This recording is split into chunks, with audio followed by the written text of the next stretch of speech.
Hello student, स्वागत है आप सभी का एक नए वीडियो में। और इस वीडियो में हम यूपी स्कॉलरशिप 2023-24 का फॉर्म रिन्यूअल करना सीखेंगे, यानी कि उत्तर प्रदेश छात्रवृत्ति 2023-24 का फॉर्म नवीनीकरण करना सीखेंगे। कैसे आपको नवीनीकरण करना होता है। और इस बार की बात करें तो बहुत सारी समस्याएं आ रही हैं, अनेकों प्रकार की समस्याएं आ रही है रिन्यूअल करते समय। तो मैं आपको लाइव सारी चीजें करके दिखाऊंगा, क्या क्या समस्याएं आ रही है, क्या क्या करना है, कैसे कब क्या होगा। और एक बात का आप विशेष ध्यान रखेंगे, बहुत ज्यादा आपको जल्दीबाजी नहीं करनी है। काफी सारे स्टूडेंट्स हैं जो फ्रेश फॉर्म भर रहे हैं, वो कई कई बार रजिस्ट्रेशन करते चले जा रहे हैं, बार बार रजिस्ट्रेशन कर रहे हैं, कई कई रजिस्ट्रेशन, इसलिए कि उनका वहां पे जा रहे हैं, जब फ्रेश लॉगिन कर रहे हैं वहां पे लॉगिन नहीं हो रहा है, तो उनको लग रहा है कि मैंने डाटा गलत भर दिया था। तो वो कई कई बार रजिस्ट्रेशन कर रहे हैं, तो ऐसा ना करें आप। अभी आपको थोड़ा सा धैर्य बनाए रखना है, बहुत ज्यादा जल्दीबाजी नहीं करनी है, ठीक है। तो रिन्यूअल कैसे करना होता है, सबसे पहले आपको यूपी स्कॉलरशिप के ऑफिशियल वेबसाइट पे आना होता है और यहाँ पे स्टूडेंट के ऑप्शन पे क्लिक करना होता है। सबसे नीचे आपको रिन्यूअल लॉगिन का ऑप्शन दिख जाएगा, इस वाले ऑप्शन पे आपको क्लिक करके अब देखिए यहाँ पे कई सारे ऑप्शंस आपके पास अवेलेबल होंगे, यानी कि pre matric 9-10, intermediate student login 11-12 और post matric other than inter student login, यानी कि 9-10 और 11-12 को छोड़ करके उससे ऊपर के जितने भी कोर्सेज होते हैं, ग्रेजुएशन के, पोस्ट ग्रेजुएशन के या फिर आईटीआई डिप्लोमा के जितने भी कोर्सेज हो गए, BA, BSc, MSc, BCom, MCom, polytechnic, जितने भी मान लीजिए जितने भी कोर्सेज हो गए 12 के ऊपर के, तो ये आपका तीसरा ऑप्शन है, post matric other than inter student login. इस वाले ऑप्शन पे आपको क्लिक करना होता है, ठीक है। इस पे क्लिक करके यहाँ देखिए 2023-24 दिखा रहा है, यहाँ पे नवीनीकरण यानी कि रिन्यूअल के लिए आप कर रहे हैं। और पाठ्यक्रम का प्रकार post matric other than inter है। यहाँ पे रजिस्ट्रेशन नंबर फिलअप करना है, यहाँ पे डेट ऑफ बर्थ फिलअप करना है, पासवर्ड फिलअप करना है, कैप्चा फिलअप करना है और यहाँ पे सबमिट कर देना है। अगर आपको पासवर्ड वगैरह नहीं याद है तो यहाँ पे forget password for post matric का ऑप्शन दिख रहा होगा, इस पे क्लिक करके आप फॉरगेट पासवर्ड कर सकते हैं। अभी हो सकता है कि थोड़ा सा इधर कोई समस्या आ रही होगी, तो आप बाद में ट्राई करेंगे तो ये आपका ऑप्शन अवेलेबल हो जाएगा। अगर इसके अलावा अगर आपको कोई जानकारी भी चाहिए तो आप व्हाट्सएप पे जाकर के मैसेज भी कर सकते हैं। और अभी तक से लेकर के फिलहाल की स्थिति की बात करें तो अभी तक से लेकर के आपका फॉर्म रिन्यूअल हो चाहे फ्रेश फॉर्म हो, जब तक आपकी स्कॉलरशिप नहीं आ जाती है आप साथ जरूर जुड़े रहेंगे, क्योंकि बहुत सारी सूचनाएं आती हैं कि डेट कभी बदल गई, कभी आगे हो जाती है, कभी पीछे हो जाती है, या फिर अन्य सूचनाएं आती हैं। कहा जाता है कि आप सभी स्टूडेंट्स को ये काम करना है, और जिन स्टूडेंट्स को उसके बारे में जानकारी नहीं मिल पाती है, जैसे पिछली बार एनपीसीआई से मैप कराना था, काफी सारे स्टूडेंट्स को इसके बारे में जानकारी नहीं मिल पाई थी। जिनको मिल गई थी उन्होंने पहले अपना काम करा लिया था, बैंक में जाकर के केवाईसी वगैरह कंप्लीट करा लिए थे, उनका पैसा आ गया था। और जिन्होंने नहीं कराया था, जाहिर सी बात है उनको जानकारी नहीं मिल पाई समय से, डेट समाप्त हो गई, उन्होंने नहीं करा पाया कह लीजिए, या फिर बहुत सारे अपडेट आते हैं जिनके बारे में बच्चों को मालूम नहीं चल पाता है, या फिर देर से मालूम चलता है, डेट समाप्त हो जाती है तो वो काफी दुविधा में बाद में फंस जाते हैं। और ये आपकी स्कॉलरशिप का मामला है, आपके पैसे का मामला है, इसी की सहायता से बच्चे अपनी फीस भी जमा करते हैं। तो इसके लिए आप बने जरूर रहेंगे, चैनल को सब्सक्राइब करके, खास करके टेलीग्राम पे भी जाकर के ज्वाइन हो जाएंगे और बेल आइकॉन ऑन जरूर क्लिक किए रहेंगे। चलिए सारी चीजों को फिलअप करके फिर मैं आगे की ओर प्रोसीड करता हूँ।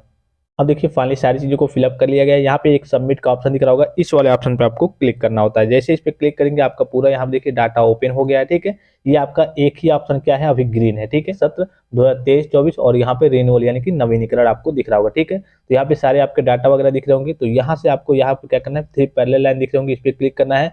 सबसे पहले यहाँ पे रजिस्ट्रेशन करेगा ऑप्शन कंप्लीट है, और यहाँ पे देखिए प्रमाणीकरण हेतु आधार नंबर डाले, तो ये ऑलरेडी इनका किया जा चुका है। और कैसे होता है ये देखिए, यहाँ पे आपका ग्रीन टिक नहीं दिखा रहा है, तो कभी कभी ये हो रहा है कि आपका यहाँ पे कंप्लीट तो हो जा रहा है तो ग्रीन टिक नहीं दिखा रहा है, ये भी एक तरीके से इधर ही मान सकते हैं कि अब यहाँ पे जब आपका यहाँ पे नवीनीकरण आवेदन पत्र को संशोधित करेंगे तब हो सकता है कि आपका ये सारे जो ऑप्शन है ये ग्रीन हो जाए, ठीक है। यहाँ पे देखिए जैसे आपका यहाँ पे क्लिक किया जाएगा ये सारे ऑप्शन दिखा रहे हैं कि कंप्लीट है, ठीक है।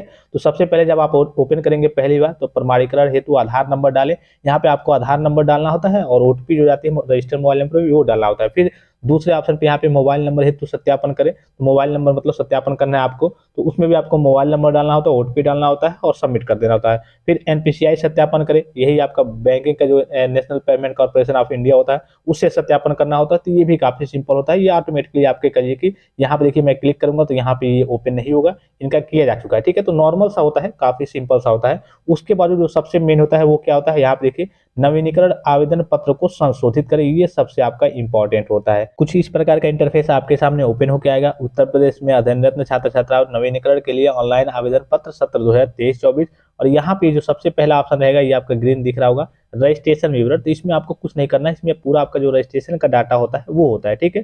फिर से दूसरा ऑप्शन यहाँ पे आपको, यहाँ पे जब आप शैक्षणिक वाले विवरण में आएंगे, शैक्षणिक विवरण में आएंगे तो इसमें आपको कुछ चेंज करना होता है। जैसे कि देखिए सबसे पहला चीज यहाँ पे दिख रहा होगा आपको पाठ्यक्रम का प्रकार, तो ये आपका नियमित दिख रहा होगा। तो ये आपका देखिए यहाँ पे थोड़ा सा ग्रे कलर का दिख रहा होगा, ये आपका ओपन नहीं होगा, ये आपका वैसे ही रहेगा, ठीक है।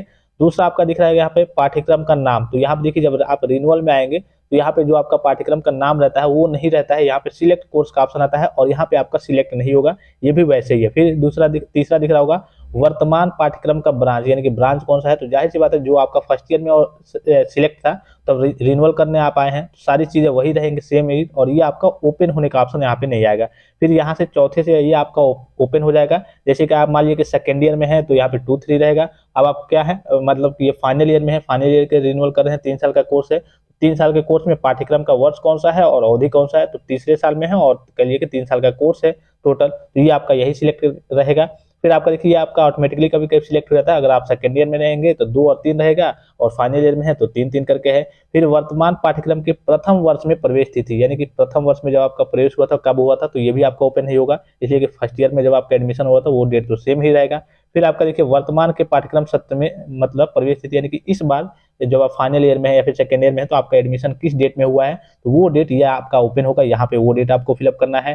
फिर आपको यहाँ पे देखिए बोर्ड का एफिलिएटिंग एजेंसी का पंजीयन क्रमांक, जैसे मान लीजिए कि मैं पॉलिटेक्निक के लिए कर रहा हूँ, पॉलिटेक्निक के बच्चों का तो यहाँ पे इनरोलमेंट नंबर रहता है। आप जिस भी कोर्स के लिए कर रहे हैं जो आपका रजिस्ट्रेशन नंबर होता है बोर्ड में वो आपको यहाँ पे भरना होता है। बोर्ड कौन सा है, तो यहाँ पे UP board of technical education, यानी कि Uttar Pradesh board of technical education, जिसे बीटीयूपी कहते हैं, board of technical education Uttar Pradesh कहते हैं। आपको यहाँ से आप अपना यूनिवर्सिटी बोर्ड वगैरह जो भी होगा आपको यहाँ से सिलेक्ट कर लेना है, ठीक है। फिर अगर आपके पास राशन कार्ड या फिर परिवार आईडी होगी तो ये आपको भर देना है, ये आपका मैंडेटरी नहीं है, यहाँ पे देखिए रेड नहीं दिखा रहा है, ये आपका मैंडेटरी नहीं है, मतलब कि भरना अनिवार्य नहीं है, अगर है तो भर सकते हैं, नहीं है तो कोई दिक्कत की बात नहीं है, ठीक है।